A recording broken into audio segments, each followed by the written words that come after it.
ஜூலை 4ஆம் தேதி. எங்க இந்த வழக்கு வந்து உச்சநீதிமன்றத்தில் நடக்குது. உச்சநீதிமன்ற வழக்கறிஞர்கள் வந்து தன்ஷைன் நினைக்கிறேன் அவரோட பேர், அவர் தான் சீனியர் அட்வொகேட் தான் இதில் ஆஜராகிறாரு.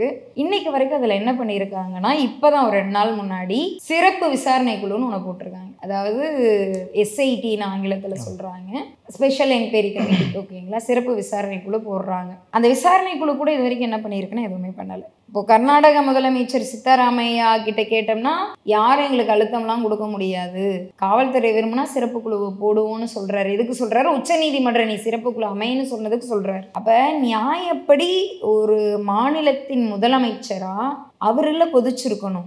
என்னையா சொல்றீங்க, இப்படி ஒரு புகார், அதுவும் வந்து நீ எலும்பு துண்டோட வந்து நீதிமன்றத்துல புகார் கொடுக்கிற, நீதிமன்றத்துல வேற ஆதாரங்களையும் சமர்ப்பிச்சிருக்கிறதாவும் செய்தி இருக்கு. எலும்பு துண்டு மட்டும் கிடையாது. இந்த புகார் கொடுத்த தூய்மை பணியாளர்